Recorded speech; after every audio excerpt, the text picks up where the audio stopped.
Because we were actually doing the edge detection and segmentation. For that, we discussed some first order derivative.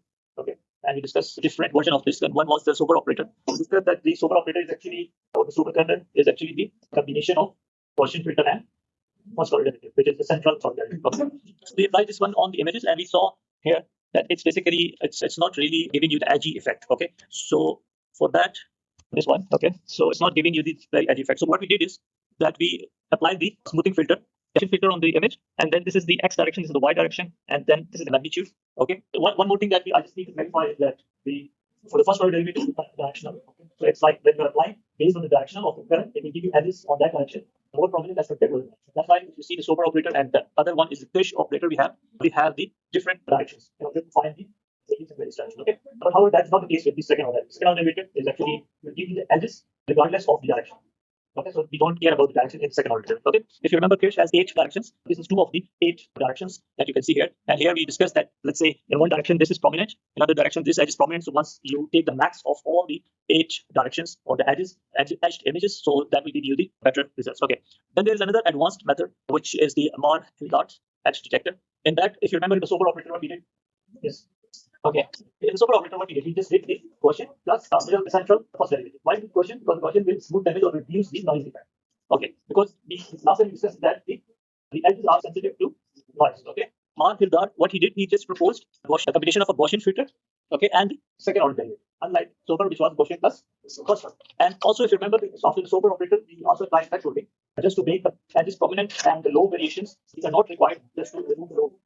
Okay, so here also he did the same. But instead of first order derivative, he used the second order derivative in form of Laplacian. And not only this, but he also improves the thresholding. Thresholding in Sobel was just like defining the threshold above that, the point above that, he takes the value, and below that it's just removed. Okay. However, in case of Marr-Hildreth, what he did, he just did not define the thresholding in this version, but he just did some other techniques. Like for example, if you remember the second order derivative here, if you are getting the edges, there are two edges, like for the one edge like this, I'm getting 2 pulses. Okay, one in positive direction and one in negative direction. Okay, and the cross section of that, we call zero cross, is basically it's giving the indication at the middle of it.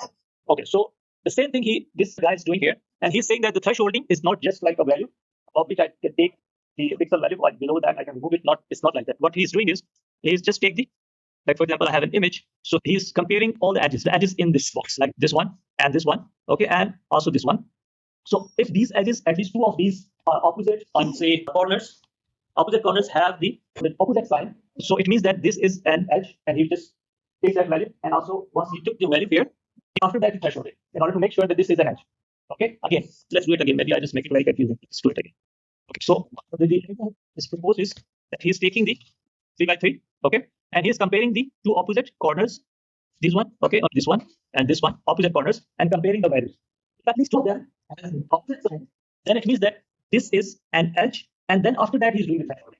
Okay, so it's one step further. Why he's taking opposite sign is very clear from the 1D that whenever there's an edge in second derivative, you get one positive, one negative, and there is a crossing between that. So it means that when there's edge, one positive, one negative. So the same thing he's doing in the 2-dimensional thing. Yes. Before this, you do smoothing, and then this after that is good. But the smoother will give us the positive values. Yes, smoothing is positive, and then you do the crossing. So here, the crossing will give you the edges. Okay, it will be, and then negative value. In order, because there is noise, so you may not be like make sure that where are the edges, where are not. So yes. So here the tries to equal direction in fully different, right? In one, yes, and then remove. But how? Okay, if there's supposed to be negative in each direction, which is split in the same. So this is our one. We combine all these 4 different elements one. No, he's just doing a test. The middle one is this edge or not. So for that, he's just looking at the signs of all the opposite one, and 2 of them has opposite sign. It means that it's confirmed that this is an edge. This is an edge. So once he confirms that this is an edge, then he uses threshold. Okay. Okay. So this is like one extra step in between just to make sure that edge. And this is what it's been written here. Let's remove this one, so you can just check. Okay. The same thing that I explained has been written here, that if the opposite corners has left, right, up, down, or 2 diagonals, if at least 2 of them has opposite signs, then this is an edge, and then you can take that value, and after that you can. So mathematically, how I can just derive this? If again, the first is this Gaussian filter, okay, and the second is applying the Laplacian, okay, and third is taking the thresholding, okay. So either I can first apply the Gaussian filter on the image, and after that I apply the Laplacian. But in the last class we saw that I can change this operation, okay. So what I can do, I can apply Gaussian on the Laplacian filter, okay, or I take the Laplacian of the Gaussian, and then apply the combination should be applied on the image. Okay, so it's just one of the same thing. Okay, because of the linearity. So if I have a Gaussian filter, okay, we have seen this, right? Gaussian filter, right? If I apply the Laplacian on the Gaussian, so what I will do? What is Laplacian?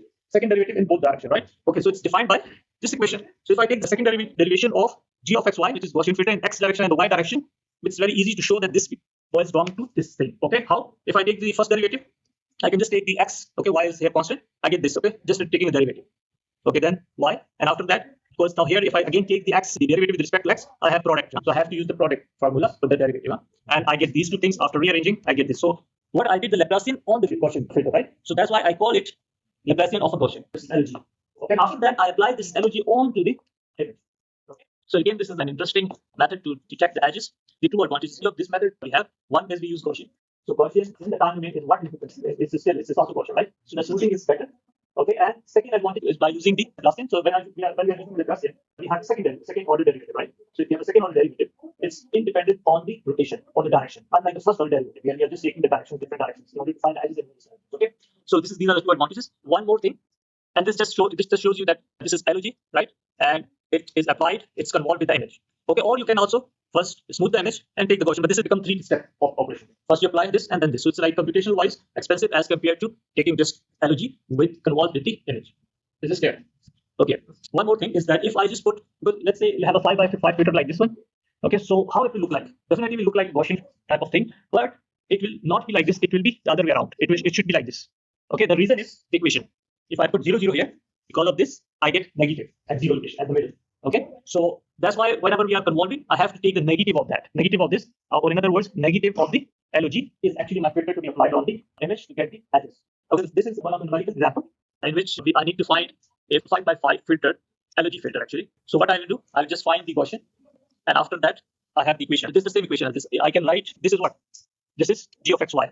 So I can say that g of xy multiply with this term, right? So the same thing here we have g of xy or g of mn multiply with the what? With the other term. Okay. If I do this, I will get this filter. This is the LOG, right? I think you just need to put the values. That's okay. Fine. So it's a 3-step process, right? Theoretically, it's a 3-step process in which the first is the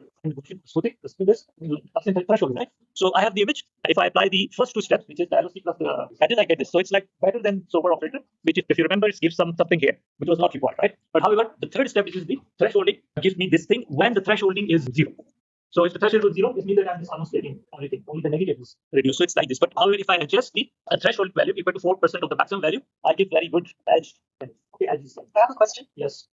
Yes, in the previous example, the numerical example, since we're only asked to find the filter coefficients, we know the negative thing you mentioned in the previous slide, right? You see here, still I have the negative. Okay, so it's like they just ask us to find the coefficients of the low pass filter for this thing. Okay, so that's it. This is what we are practicing. If I ask you to find the negative of the edge, then you can find out. And if I ask you to convert this with the image, then you can convert it. Okay. Okay. Fine. Okay, then another interesting edge method, this is like very famous method. It also has I will say, a bit advanced method as compared to the previous one, Marr-Hildreth method. Okay, so some steps are similar and some are advanced. So basically, he's combining the Sobel and the Marr-Hildreth method both. Okay, with some additional steps. Okay, so the first step is the same as the previous one. Smooth the image using a Gaussian filter. Then I have to compute the gradient and the direction. Okay, so the first step is similar to the Dart method. The second step is what? Finding the magnitude and direction, which is the first derivative. Okay, first derivative with the magnitude and direction. And then after that, he's trying to apply the non-maximal summation of the gradient magnitude. We'll discuss what it is. And the last, he defined the thresholding, but he defined it as a double threshold. Okay, we'll discuss this. Yes, I will discuss it. Okay, I think the first 2 are very clear. The second 2 steps we'll discuss it. So the first 2 steps, again, this is similar to LOG. You have the Gaussian filter. I convolve the Gaussian with the image. Okay, and then this next, we define the magnitude and the direction for that. So the first is applying the Gaussian here. Yes, so this will make it blur. Okay. Then what I'm doing is I'm actually applying the Sobel operator, and what Sobel operator is actually the first derivative to find the magnitude and direction. So this is the second step. So this is magnitude. Okay, and this is the direction. So direction shows where the edge is, where is the direction of the edge. Okay. Why it's important? Because using the magnitude and the direction, I have to make sure that my edge is a real edge, not the noise. We have the smooth, we have the magnitude, and we have the direction of this. Now, using the magnitude and the direction. Okay, I have to make sure that my edge is the real edge. How? This is the step number 3. Okay, so what I have to do is I have to take the phase. Okay, but the phase gives the direction of the edge. Okay, so what are the directions of the edges I can have in the discrete image? What direction I can have in the discrete image of the edge?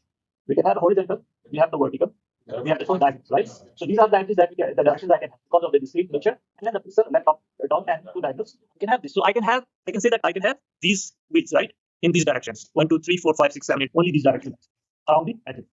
So what I will do, but the phase will be a continuous phase, it can be any number. So what I will do, I will map all these or quantized all these to this way. Okay, like quantization I did.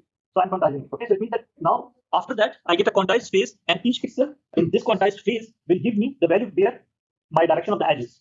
Okay, so now I know the direction. That, for example, I have this become, yes, it's continuous, become discrete. Yes.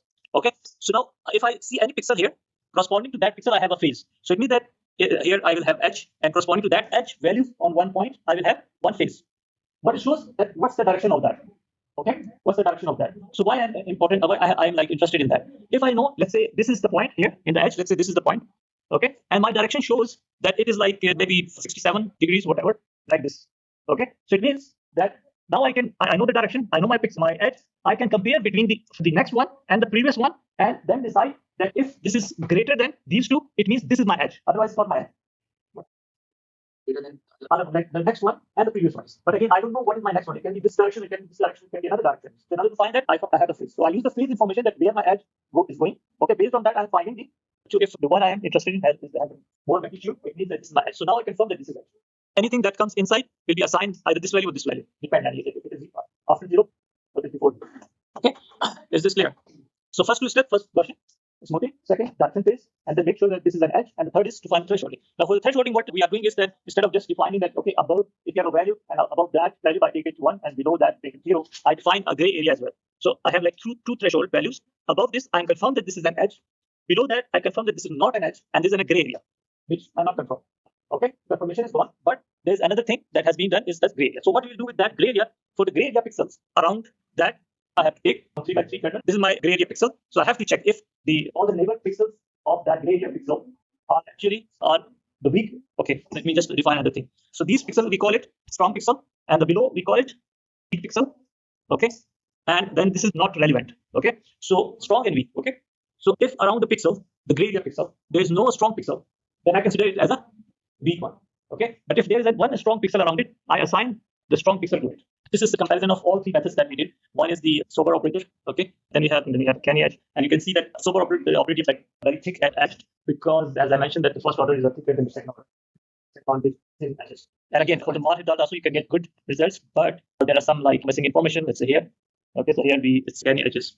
Okay, so if you remember at the start, I said the segmentation can be done 2 ways. Either we detect edges, or I can do the thresholding. So we already did the edge detection. Now I have to move towards the thresholding. Thresholding, we already are discussing somewhere here and there. What we are saying that we define a number, above that I make 1, below that I make 0. Or 1, 0, 1 means the highest row. Okay, either black or white. Okay, but however, this simple approach may not work for the real images. For example, this is a real image where we have the very large number of trees, bunches of trees, which is not separable. So using this type of thresholding for the segmentation may not be a good idea in the real images. Okay, the simple ones, yes, it will work. Okay, so what's the actually application of thresholding? It can be used in the documentation or document analysis, in which I want to separate the text from the background. Okay, why I want to separate the text from the background? One of the recent application is text to speech. Okay, so I have to separate text first and then make it to some AI methods to translate it to speech. Okay, the other is industrial application or inspection, where I want to analyze the components, maybe electronic components or electrical components. Okay, and similarly, medical images or another part. So one of the simple methods that we already have discussed several times, define a number. Okay, but again, the question is how to define this threshold value. Okay, so that's a big question. Okay, then also we can have multiple thresholds, which also we have seen in Canny edge that we have 2 thresholding. But again, in the case of thresholding, how we can define these numbers or these boundaries. And also we will discuss 1 or 2 methods about the adaptive thresholding as well. Okay, so one way is again we discuss the histogram. So let's say you have an image, simple image in which you have foreground and a background. Okay, so the foreground and the background, which is an image which is very clear. Okay, it's very easy to see that it will center along 2 different positions. Okay, so in this way I can just use the thresholding to separate the background and the foreground. Similarly, if I get like this thing, it means that these are clusters before T1, in between T1, T2, and then after. Okay, so this is a simple way of thresholding using the histogram. Okay, but however, the problem is that let's say this is very simple image with the foreground is an object and the background. Okay, if I just plot it, I get a very nice histograms. I can do this thresholding here in this location, maybe 127, and I can separate the foreground and the background. Fine. But if I just have some noise, again, fine, still I can threshold here because it's very clear. But if I increase the noise here, I cannot separate. Right? There's no separation. So this is one of the drawback of using the histogram. Fine. So the other drawback is if you have the light, the brightness problem, like illumination and reflectance problem. This is very clear with the foreground and background is very clear, even with the noise. However, if I add or multiply these 2, it will make the background lighter because of this region, and also the object become somehow darker because of the region, this region. Okay, so I will get this becomes very close. So the histogram here becomes very compact, and you cannot threshold. Fine. So in that case, we can define some other advanced methods. One of the arithmetic or the global thresholding method is this one that we define. First, we take any initial estimate of t, which is the thresholding value. Okay. Then what will happen if I just take that t? It will divide the histogram in two groups, T1 and G1 and G2. Fine. And then I will find the mean value among G1 and G2. And the new threshold I define as M1 plus M2 divided by 2, middle of two means, means of two groups. After that, I have to repeat these steps like iterations. Okay. And what will happen that when t from two consecutive iterations become almost equal, or the difference becomes smaller than some predefined number, which means that it's not giving you anything difference in the iterations. So at that time I have to stop. So you get my point? Yes or no? So first I have to like two regions means here. Let's say these two regions and the foreground. So what first I do? Let's say you are not sure about the where you want to have t. Okay. So I just take any t here, divide in two groups, one this one and one this one.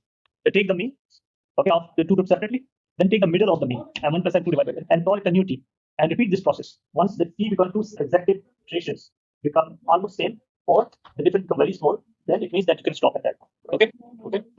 Fine. So this is again numerical example. I have an image, and it's given that this image just start the initial value of the threshold to be average of the gray level. So I will just add all the levels, divide by the number of levels, I get the initial threshold. Okay, so that initial threshold is 19.0625. Now what I will do, I will have two groups, one above 19.06 and one below. Okay, so I have two groups, G1 and G2. After that, I will take the mean of G1 and mean of G2, should be G2. Okay, and the midway is 41. So next is my T is 41. After 41, I again divide into two groups, G1, G2. Okay, and the mean of this and this is 56. Okay, so I have to check from the t values that yeah, I should close or not. But here it's mentioned that iteration should stop, but the difference between the two consecutive threshold becomes less than 15. So which is less than 15, right? So I have to stop. So once I stop, I take the above value equal to 1 and the below values equal to 0. Oh yeah. So if I do the same thing for this one, here I want to separate the background with the thumb impression. So if I just plot it here, very clear that it's like 127, right? But you can do the global thresholding for that and you can see it's separate. So this again is segmenting the hand from the background. Okay, another method similar to here. The first method was based on the means, right? You know, change the mean. This method based on the values. Okay. Again, you see all these methods I'm giving in the paper is that how just changing a small thing become a new method. And this is again for you guys because you're very student, you should think about it. Maybe he's doing variance, maybe you do the third moment for I don't know. Okay, only combination of variance or type. You can come up with the answer. Okay. Again, this is again a very famous method. It's also the idea is simple. If the pixels belong to one object, foreground or background, okay, the variance will be quite small. If I compare, right? If let's say you have all the pixels belong to foreground or a smooth object, so the variance within that will be small as compared to if I compare this with variance of another object in the picture from the background to the foreground. Okay, so idea is that I want to minimize within group variance. Within group variance is the variance of this within the group and the variance of this within the group. Okay, so if I am minimizing the variance of the groups to find the threshold, I am actually maximizing the cross variance. Okay, which we call the between group variance. Okay, so here you see I have an image. Okay, and we have a black and white. So let's assume that the dark pixels are the background and the lighter ones are the foreground. But I am unable to distinguish that what we mean by lighter, what we mean by dark. Okay, so what I have to see is I have to see the variances of these two and see that if they are minimized. Okay, this is these pixels belong to foreground and these pixels belong to the background. Okay, so what I will do? Okay, so first is just an example that how we can create the within class variance and the within class mean, and also how to weight them. Or in other words, how to calculate the within class variance. So let's say assume that I just plot the histogram of this, and after plotting the histogram, I just assume that I take this as a background, this is a foreground. Okay, assume it. Okay, how I define this threshold is in the next slide. Okay, but I just here I'm concerned how I can find the within class variance. Okay, so this is actually the background. For that, I will find the weight. The weight means that in whole image, what's the weight of these pixels? So what I will do, I just add them, like because we have 8, we have 7, and we have 2. Divide by the total number. This is my weight for the background. Similarly, for the weight for the foreground. Then I calculate the mean of this background, the mean of foreground, and similarly the variance of background and variance of the foreground. So I'm just taking these separately. Okay, fine. Now the within class variance will be the weight multiplied by the variance of the background plus weight multiplied by the variance of the foreground. Okay, this is the within class variance. And if I want to minimize, I will definitely minimize this term and this term. Then I will get the minimum this. And when I minimize means that I am minimizing the variation within the background pixel and I'm minimizing the variation among the foreground pixels. Okay, and I have to find the value of t that is 5%. Okay, so now this is just how I calculate these things. Okay, now what I have to do is the process is again the iterative process. So I start with t0. T0 means that everything above 0 is okay white and below is black. So if that is the case, everything belongs to foreground. Okay, and now I just calculate the weight. Okay, the weight that the same way as we did before, mean value, variance of the background, then again of the foreground, and within the class value using the formula that we saw before. Okay, and I have to increase it iteratively from 0 to the maximum value. Okay, because now I have just 5 pixels, right? 5 intensity values. Okay, so from 0 to the maximum intensity level, I have to repeat it. Okay, then I have to do it for 1, 2, 3, 4, and 5. And what I'm calculating here at time is within class variance. So the point where I'm getting minimum variance is actually my threshold. Easy. Okay. Now, as I mentioned, I am minimizing within class variance, but at the same time, I'm maximizing between class variance. Within the, if I take a pixel from one class, another class, their variation should be high. Okay. So how to calculate between class variance? It's like the variance, the total variance of the image minus the within class variance will give me the between class variance. It's calculated here. Yes. Okay. So you can see that it's maximum here. Good. Okay. So interesting. But this is again, we have the function in Python and a MATLAB for the UTSU method. And this is left as an exercise. Again, already we did the example. Huh? Try to solve that example, make a table of this matrix or image, and try to find for T1, 0, 1, 2, 3, 4 up to 7. Okay, but I think it will start from 4, right? 2, sorry, yes. Okay. Okay, now there's another thing we discussed, thresholding. We also discussed the detection. So if we combine them, I think it will be even better for segmentation. Okay, one way is to, in order to do thresholding, is first to find edges. Okay, if I find the edges and only use the pixel around the edges to find the threshold, what's the reason behind it? Let's say if I have image and I have some object here. Okay, very good. Okay, let's say you have some object here. Okay, okay. So now see the background pixels are higher than the foreground pixel or the object pixels, right? So it's not balanced. But if I just take this region only, okay, and how I can take this region by taking first the edges and then the taking pixel around the edges. Okay, so that way it will be balanced and the histogram will be very nicely peaked. If you have histogram very peaky, then I can just threshold it. Right? So in this way, like it will be more peaky. So I'm just removing all the extra information. And again, this is like simple how to find the gradient. First, I can take the Laplacian. How to find the edges? I can take the Laplacian, specify the threshold, and then using that threshold, I can find the gray level image on the pixel. And then not only this, but also corresponding to the values that I have in that resultant edged image, corresponding to that values, I will take the values from f of xy. Okay, and then if I plot it, that will give me the histograms, the separate histograms, or very different histograms for different objects. Okay, the t is specified as a high percentage so that the few pixel entity, a gradient or Laplacian image will be used in computation. Like the t value should be high enough, and the less pixel entity. Definitely it can be 1, then 100% will give you just number. So you have to start with 100, 99.9, and just keep on moving lesser than that in order to make sure that you get the best edges or threshold. So let's see here, you have this dot, and this is noisy, right? So if I plot it, I get there's no differentiation between this dot and the background, right? And if I do all this thresholding, I will not get anything. Like the UTSU method, I applied, I will get nothing. Second thing, what I did, I applied the Gaussian to smooth out. This is the histogram, and if I apply UTSU method, even worse. So what I do, I just do the first finding edge. Okay, so this is my original noisy image, and this is the finding edges. After finding edges, I multiply with this thing. Okay, and this one, sorry, multiply these two to get this, and then apply the this is edge. Yes. Okay. So after that, or in other words, corresponding to the value of the edge, I take these values. That's why I apply first the Gaussian. Okay, and then I apply the edge. Yani like the whole method of edge detection. Any method you can select. And after that, I just take corresponding to the edge. I take the values from here. These are the values. Okay, and you can also think of multiplying because you have just 0 and 1.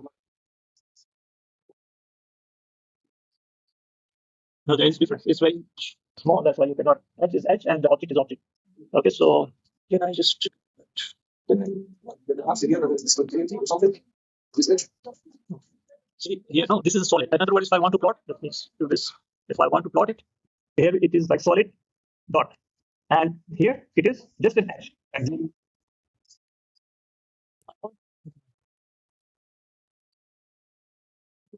Yeah, this is edge, but this is like 0, 1. Okay, if I take the corresponding, means that what the object, real object edge, not the line.